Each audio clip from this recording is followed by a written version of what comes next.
Good morning, everybody. Welcome to the Chiron Collective Podcast. I'm your host, Derek Saltou. I'm here with my co-host, Dr. Christopher Adams. We're going to be talking about the #1 killers of your health today. So, big topics. Welcome to the show. Thank you, Derek. Official first Yeah, show. absolutely. I'm excited for this. Come true. We're official podcasters. That's right. That's right.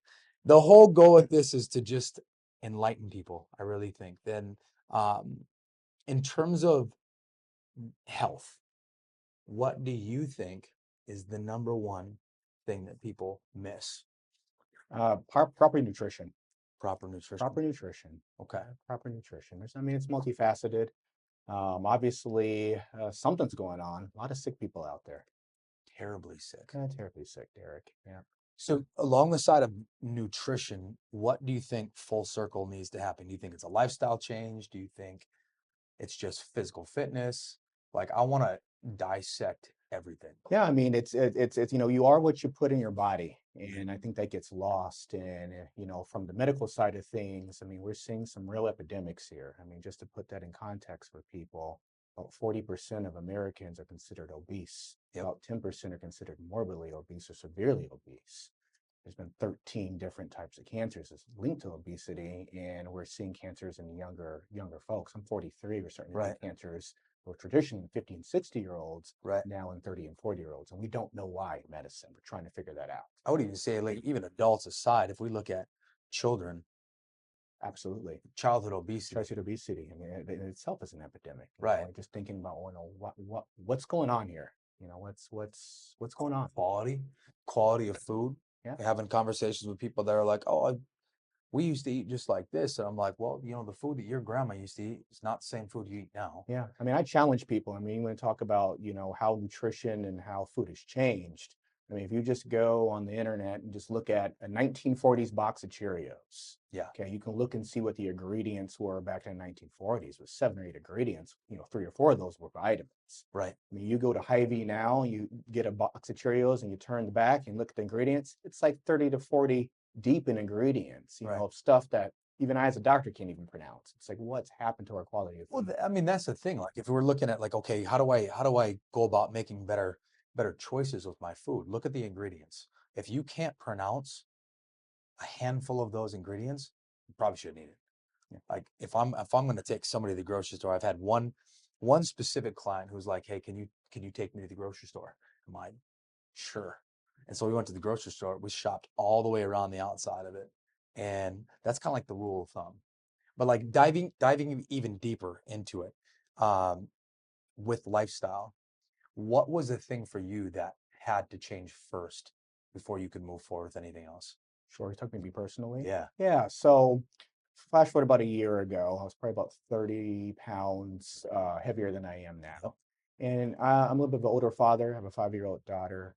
And, keeping up with her, I was sluggish, just wasn't sleeping well. I had acne. Mm-hmm.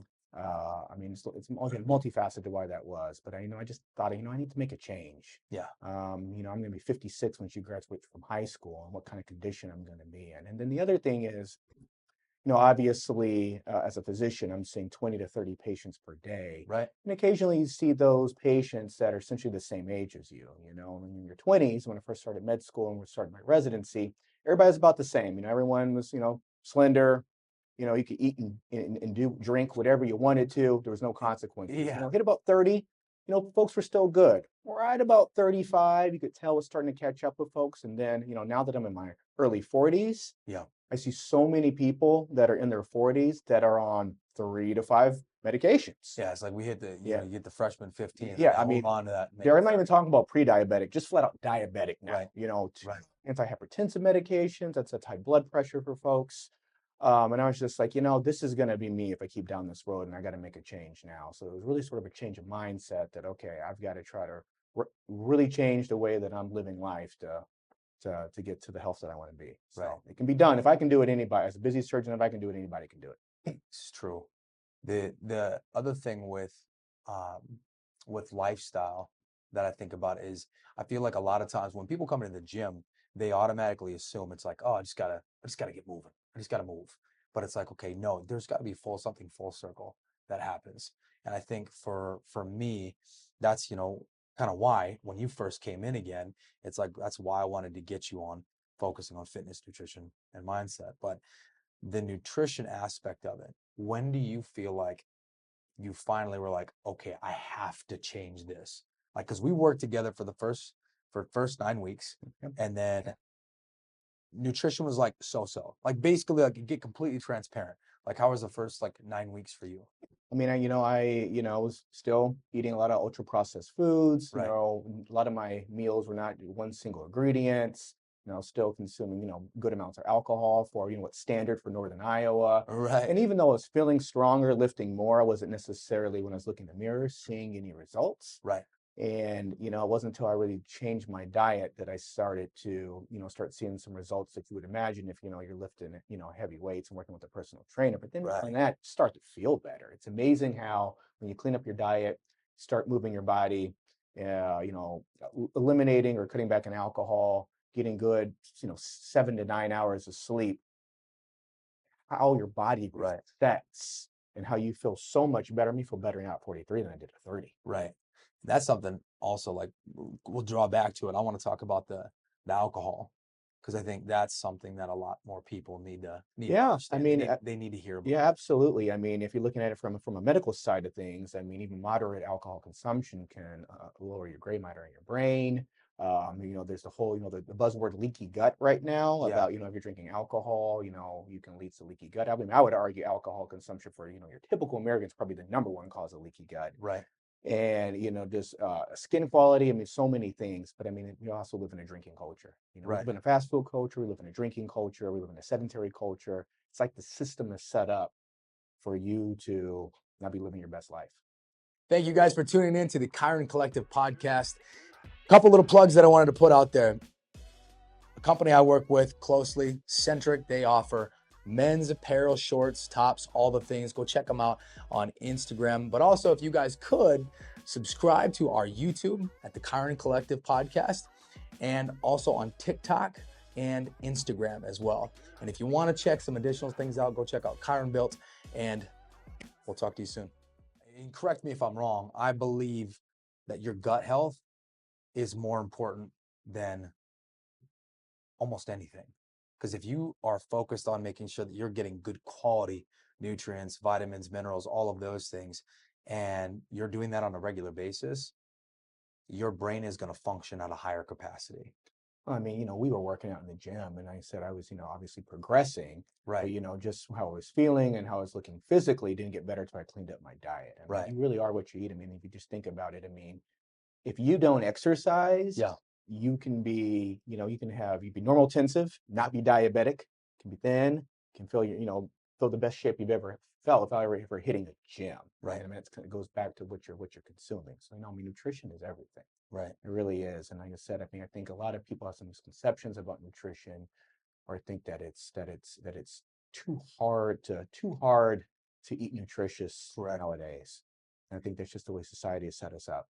And kind of taking this a little bit, like, another step further with nutrition, I feel like a lot of times too, people, they come to the gym. That's one thing. I can help lead them in the fitness realm. I can also help lead them in the nutrition part. But a lot of times people don't do that. They don't want to focus on their food, or they just are like, oh, I just have to clean up. I just have to clean up the way that I eat. And so they're just like on this straight and narrow path, and they think that the straight and narrow path is going to get them to where they need to be, but yet they don't know individually how much they need to eat of each thing, like macros, what are our carbs, our fats, and our proteins, right? I feel like a lot of times people are just like, oh, I just need to have a lot of protein, and that's going to kind of fix everything. Yeah. All while, their idea of protein is tons of peanut butter, but now you're getting a lot of trans fat in there, and there's no direction. Yeah. To me, it's like going to a gym and hitting a machine and then texting your girlfriend on the side, and then going back to that machine 3 minutes later once somebody's done using it. And I think, when you talk about eating clean and you talk about eating nutritious, it's intimidating to people. Think like, okay, you have to go to. It's overwhelming. It's overwhelming. Like, okay, I'm going to have to sit here and I'm going to have to put these ingredients together and I'm going to have to think about this and this and this and this. And I mean, it's not that complicated. I mean, if you look at it, we talked about, and we were talking about privately about these blue zones. Yeah. I encourage everyone to kind of look up what a blue zone is. It's these areas of the population. I mean, this is globally, where you're talking the population lives into their hundreds. Right. And these are, Africa, the Mediterranean, Asia. I mean, they're different areas, but these folks are living to 100. And the question is why? And it's beyond just genetics. It's what they're eating. Now, these people aren't sitting down and calorie counting or, doing anything fancy. It's just, what is it about their diet? What's about their lifestyle? They're walking 10 to 15,000 steps a day. They're eating a lot of fish. So walking, like if somebody's like, what's the first thing I should do? Dude, move, walk, just start walking. How many steps do you think you get a day? 15,000. Yeah. You don't need a fancy treadmill. No. You don't need to run a 5K every day. Just walking 10 to 15,000 steps per day. And I think the average American's around about 3,000 or 4,000. Is really all you need for physical activity. Right. Yeah. For an average, if we look at the average American male, how much protein do you think they should have a day? I mean, if you're actively lifting weights, I mean, I would say probably 0.8 to 1 gram per pound. So I think I'm about 170 pounds. So I really shoot for the 150 to 170 range for protein consumption. Right. I mean, if you're not actively lifting weights, I'd say for average male, you're probably shooting close to 100. Yeah. Which isn't that hard to do. No. I mean, you get a good cup of chicken. There's 40 grams of protein. Yep, right there. Yep. Right. Probably more important for women, because protein obviously leads to muscle growth, but for women who are prone to osteoporosis, correct, having a good solid muscular base actually promotes healthy bones, which can help counteract osteoporosis. So just literally forget the calcium, the vitamin D supplementation, all the stuff you normally hear about women trying to prevent perimenopausal osteoporosis. Just sometimes you're not in the conversation because you're just not getting enough protein. So speaking of like things that almost like talking about deficiencies, in terms of men, what do you think men in terms of their micronutrients, the vitamins, minerals, and all that, what do you think men are the most deficient in? And then women as well. Yeah, I mean, most Americans, like 1 in 10 Americans actually eats the amount of vegetables they are per day. I mean, that's something that you can just look up. Right. CDC websites, things like that. I mean, the one vitamin that sticks out that I think everybody should take is for sure vitamin D. Yeah. If you look at, because vitamin D conversion usually takes place with sunlight. Correct. But in this good old Midwest. Yeah, but in Iowa, this high up in Iowa, there's only like 6 to 8 weeks you can actually step out in sunlight and convert vitamin D. But vitamin D it's mental health, it's physical health, it's sleep. I mean, there's so many things that get regulated by vitamin D. So I mean, I'd recommend everyone take a vitamin D supplement. Okay. That would be across the board. Yeah, across the board, male or female. Right. I mean, women for sure are deficient in iron, and that's just due to menstruation. I mean, that's well known. I mean, prenatal vitamins, especially if you're of childbearing age and potentially trying to get pregnant. I think a lot of folks are deficient in protein. Extremely. Yeah. Used predominantly when I work with people on understanding their numbers, 9 times out of 10, they're not getting enough protein. They're not even close. Or their sources of protein are so skewed. And protein is satiety. I mean, satiety, excuse me. So I mean, if you're eating more protein, you're fuller. Correct. The less likely you are going to eat more chips or the stuff that's bad for you. Even alongside of that is like the water, your water intake. Absolutely. Your water intake is going to help a lot. What are your thoughts on magnesium? And the reason I ask is, like with magnesium, you have people that crave a lot of sugar, like chocolate. They crave a lot of chocolate. Feel like a lot of times those people are deficient, the most deficient in magnesium. Yeah, sure, absolutely. I mean, magnesium is very important for sleep. It's very important for muscle growth. Correct. Usually you hear melatonin in the context for sleep. Right, but exactly. Magnesium also, I feel like is underspoken. Yeah, absolutely. Yeah, absolutely. I mean, I think magnesium, it's part of my supplements. I take magnesium. I have noticed a difference, I feel like. But I mean, there's multivitamins. There's so many things that folks should be taking, or could consider taking. Because I mean, our diets are just deficient. Vitamin C. I mean, who's eating fruits and vegetables Right. anymore? I mean, it's either expensive or uh, You start to look at food.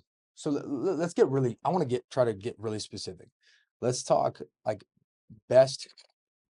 So we already know lifestyle for people is like the number one killer of just period, like people in general.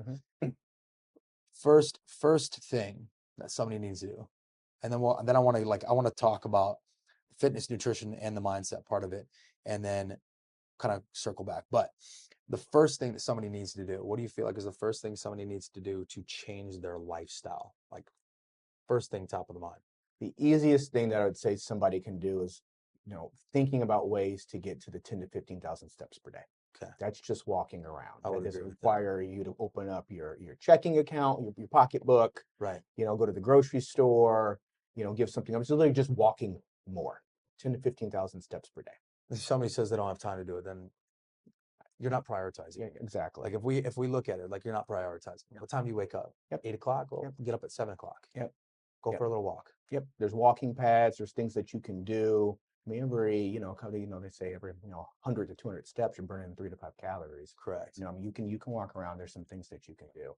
I mean, diet wise is understanding, the concept of, your average American needs 1,800 and 2,000 calories per day. I don't think people have any concept of what that really means. Right. If you go to Starbucks and you get that Italian Frappuccino, venti size, of an Right. extra shot of espresso, and No offense, Hope. vanilla. No, I'm sorry, Hope.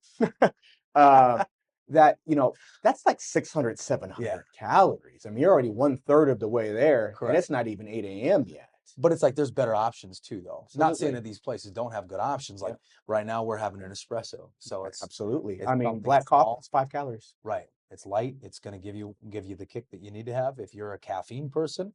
Um, I think that's something too. Maybe on another time, but Yeah.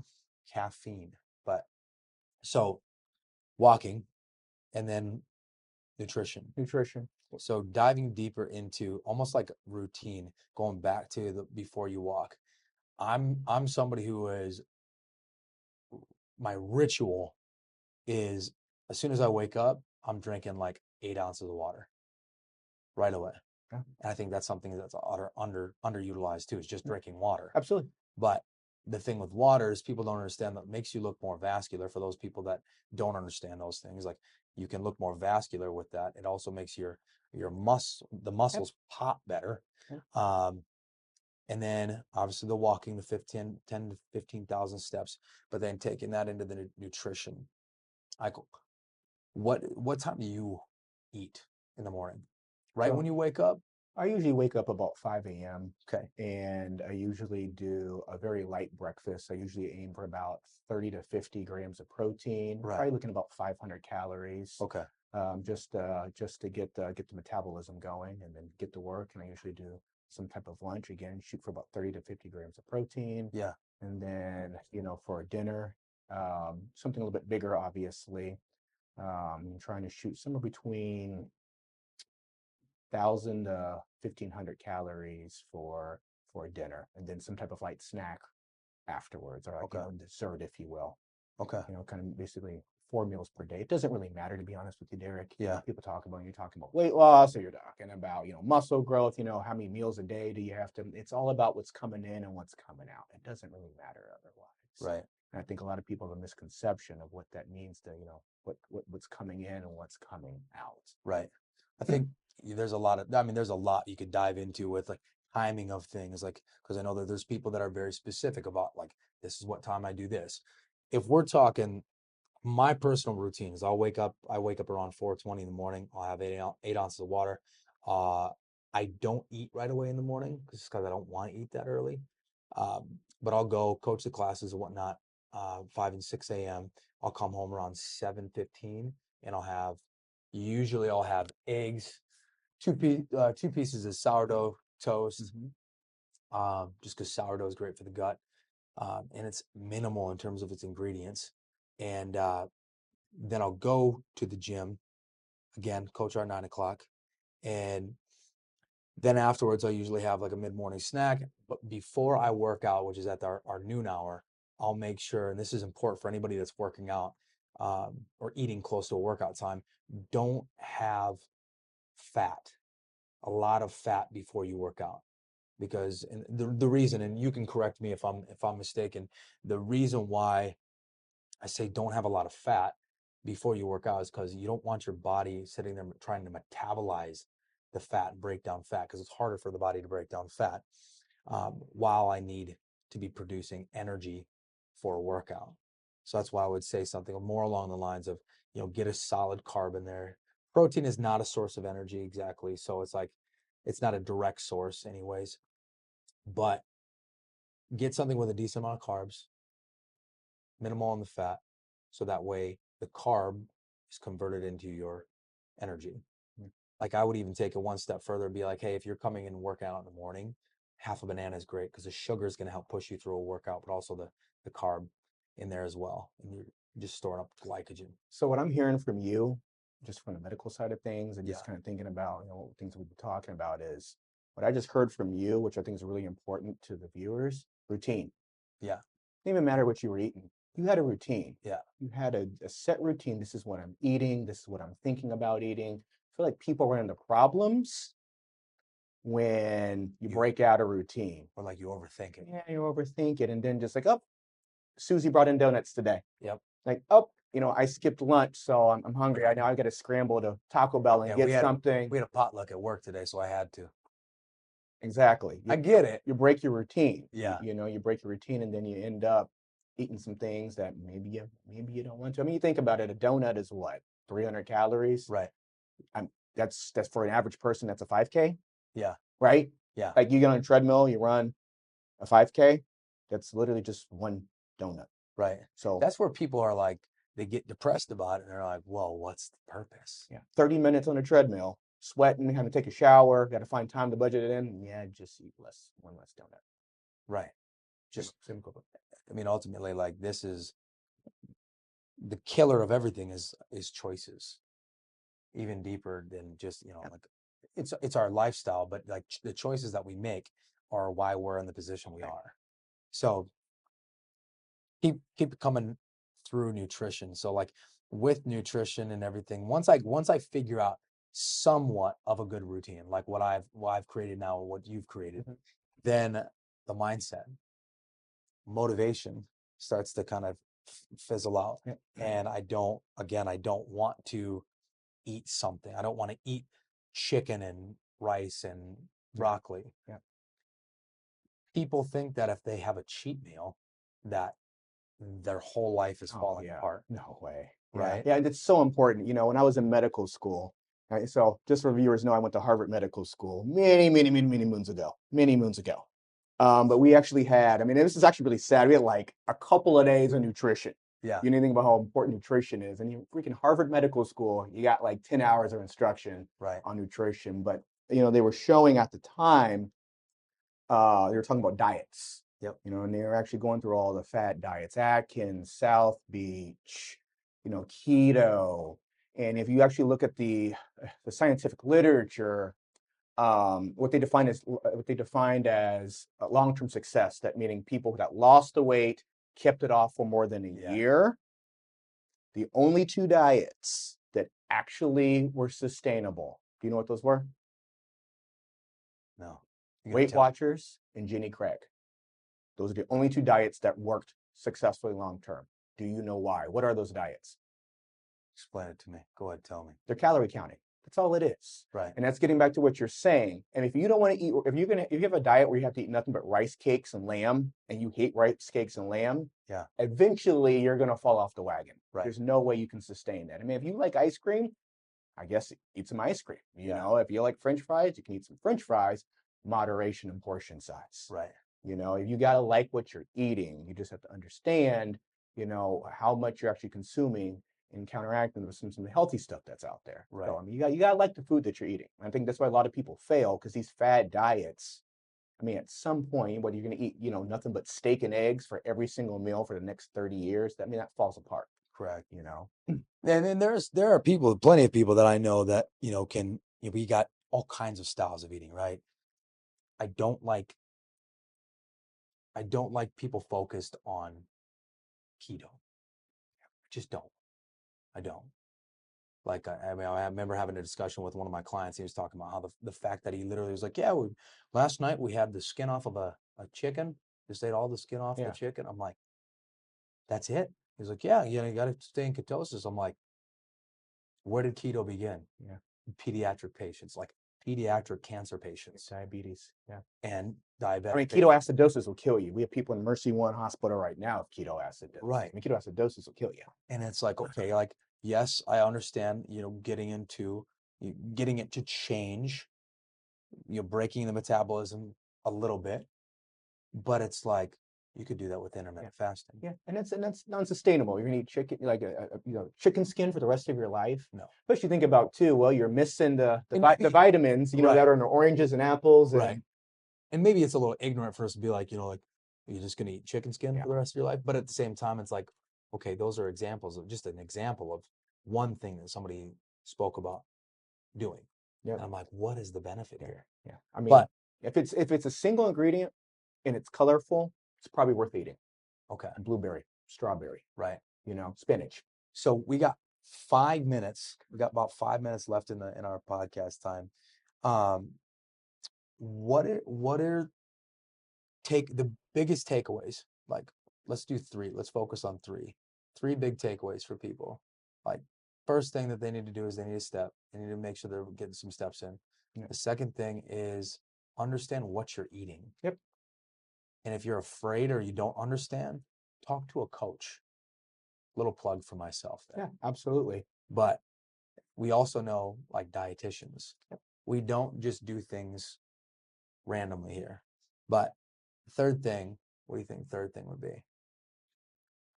Oh boy. So we covered nutrition. Really eating enough protein and a little bit of physical activity. Yeah. Just a little bit. I mean, especially for men. I mean, speaking from the men's side of things, once you hit age 30, your testosterone starts to drop naturally. Right. You can counteract that by lifting weights. That's something else we're going to talk about. Whole nother episode. Right. That, because I mean, talk for that for hours. So there's a lot of misconceptions there. But I think it starts. It's mindset. It's making small changes that can make a big difference. I mean, you're talking 50% of Americans who are adults have hypertension. Correct. That's wild. Right. Derek, that's wild. You're talking about a third of Americans are either diabetic or pre-diabetic. That's wild. 40% of Americans are obese. That's wild. I mean, none of this stuff even existed back in the early 1900s. Right. This is just, we live in this fast food culture. We live in this DoorDash culture. Yep. We live in this video game, Netflix culture. I mean, it's wrecking us. And you're talking, we're spending close to $1 trillion just in those 3 diseases I listed alone. Right. We're seeing cancer rates both increase and in younger folks. Right. Why? Why is that? It comes back to quality. So, I mean, kind of spinning off of that, the next episode, my goal is to talk about eat this, not that.